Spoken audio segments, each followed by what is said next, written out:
Our day 2 here with Sikihor, and today is gonna be tiring day for us because we have 6 places to visit. But before that, let's prep our Pinoy style breakfast.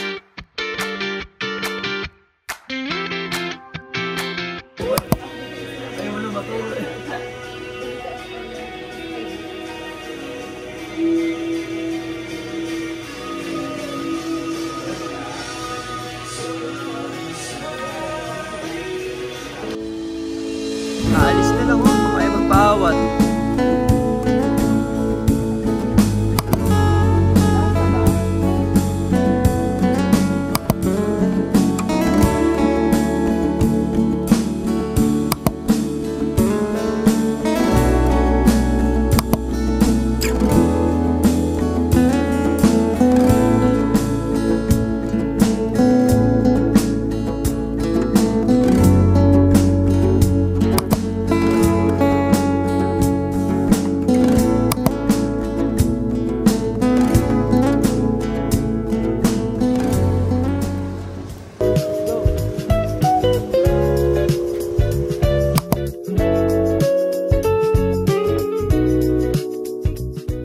Sabi nila, if it's your first time sa isang simbahan, you have to knock 3 times, and I don't know why, pero ginawa namin siya.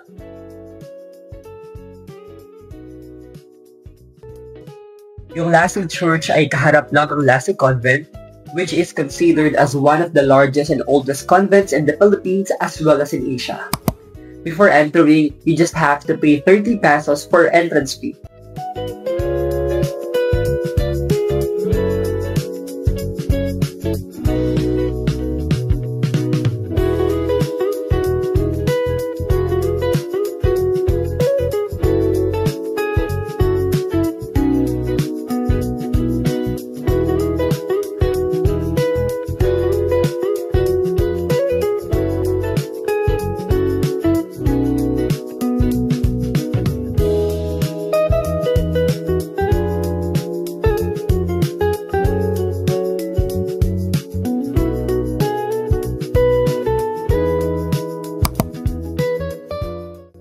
Cambugahay Falls is 7 to 10 minutes away from Lassie Church. There is 50 pesos entrance fee per box, and yung tour guide, donation lang siya, so depende sa inyo kung magkano yung gusto nyong ibigay or ibayad. We gave 600 pesos for Kuya Tour Guide kasi he's so nice and kind.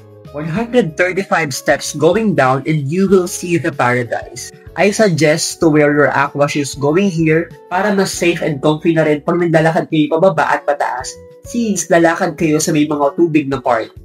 This falls has 4 levels, and we decided to go first sa level 4, which is yung pinakamataas para mag-picture and syempre para matry yung ferry walk.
after a tiring water activities, plus 135 steps again going up, we tried this charcoal ice cream and it's super sarap for 30 pesos only.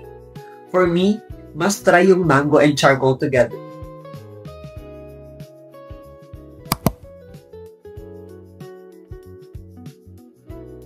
Bolo Bolo Cold Spring is our fourth destination, which is 3 minutes away from Cambugahay Falls.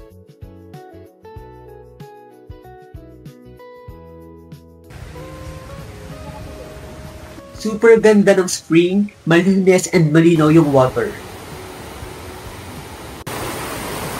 We swam for like 20 to 30 minutes lang kasi nagugutom na rin kami, kaya tara mag-lunch dito sa Kanana. May naka-helmet ka pa!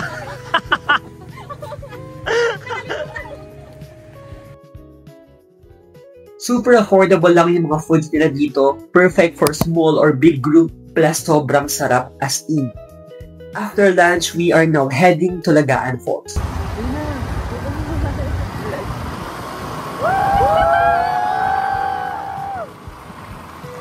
Let's go! Umahon ka!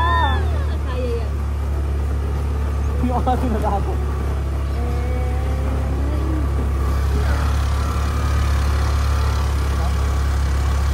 50 pesos for entrance fee plus parking fee. Yung tour guide fee is donation, so bahala na kayo kung magkano. Ang binigay namin kay Kuya Tour Guide is 500 pesos. From entrance, we will walk again, and as I've mentioned, better if naka-aqua shoes na kayo pag magpupunta kayo dito.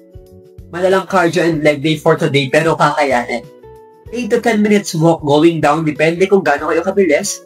Mind you guys, lupa pa yung daan dito unlike sa iba na bato na. Perfect timing yung dating namin dito around 3:30 PM kasi parang nirit namin yung buong falls. Kasi kami ng halos yung tao and sobrang nag-enjoy kami.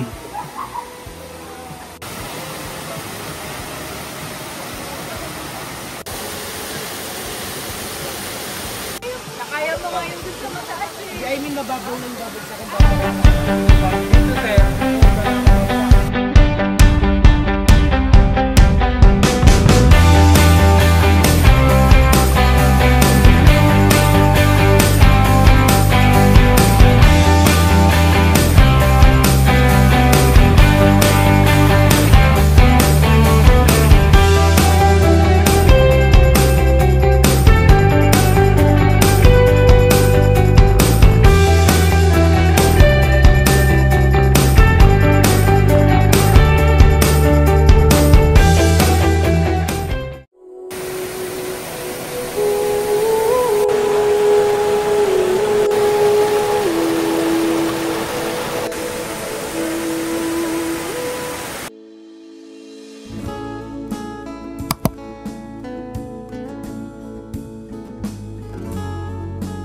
Mga 4:50, we packed up and we are going to Old Balete Tree to buy some souvenirs.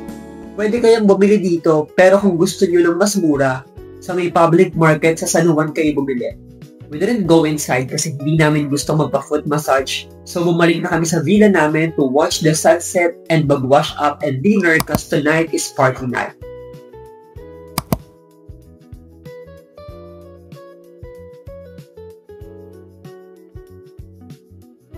Sasalubungin namin yung birthday ng isa naming kaibigan sa JJ's Bar. May 20 pesos entrance fee pala dito guys para masulit nyo and mas masaya.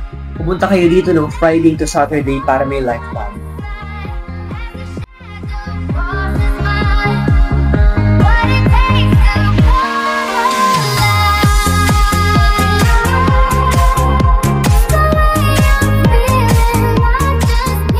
Sobrang dami nangyari sa gabing to and hindi na ako nakapag-video masyado kasi lasing na yung mga kasamahan ko and syempre, need ko silang alagaan as someone na hindi umiinom at lagi yung road ko.